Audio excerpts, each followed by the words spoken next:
Arrow Season 6, Episode 5, titled Deathstroke Returns. This one's a solid episode, really. It's not an episode that I would say is the greatest episode of the season or the lowest episode of the season so far. It's a solid episode, and finding out that the Deathstroke storyline of, at the end of the last episode, Slade calls Oliver to say, I need your help. Turns out he needs Oliver to find his son. And with that story, you find out at the end, okay, this is a two-part story with Deathstroke.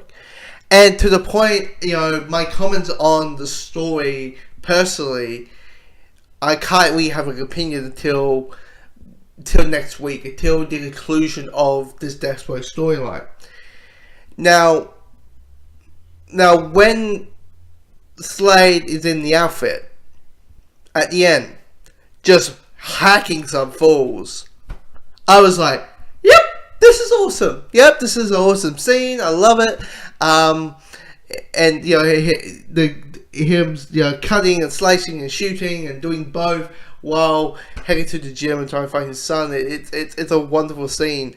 But yeah, it's not really much to talk about the main plot with Deathstroke. But because it's once again it's basically a part one. So until next week, I'll give my full thoughts on it. With the Team Arrow storyline about finding out who Vigilante is. Vigilante, first and first, it's nice to find out his identity, just because it's nice to have it's kind of weird having a character who's a Vigilante calling himself Vigilante. It just felt kind of weird. But when we find out who he is, it did take me a while to be like, who? Why is it a big reveal? And then you had to remind yourself. And when that happens, when they remind you who this person is, who Vigilante is, you're like, oh! And to the point, you get some good drama scenes between certain characters. I don't want to spoil much. This is when it comes to the main plot. With Team Arrow, it's one of those, I don't want to spoil much. I don't want to talk about certain plot points and stuff like that. Of course, you have Agent Watson, who's still up Team Arrow's ass.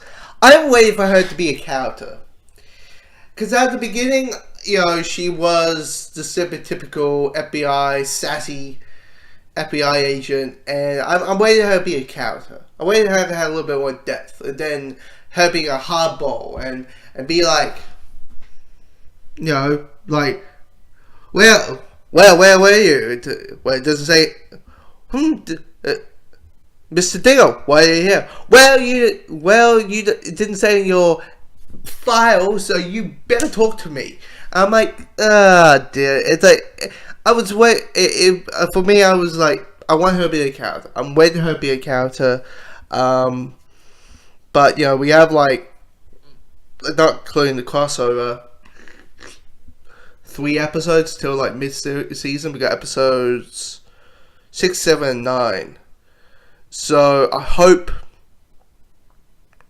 it could be a mid-series thing, but I want to find out her agenda against Team Arrow, because I wouldn't be shocked a bunch of them a bunch of people in Star City would be like, yeah, how many times this city has been in ruins and Team Arrow has kind of made it safe and all that. So, yeah, I want to see her agenda. I want to know why she doesn't like Team Arrow or like Vigilante so much. Because you think about, in the DC universe, it's kind of weird. So you have an issue with, Green Arrow and Black Canary, all that. But what about the Flash? That's a topic I think will be pretty interesting about it. So yeah, it's a solid episode. Nothing much to talk about. It's a solid episode, and just willing to give my full thoughts on what happens to Deathstroke at the end of next week's episode.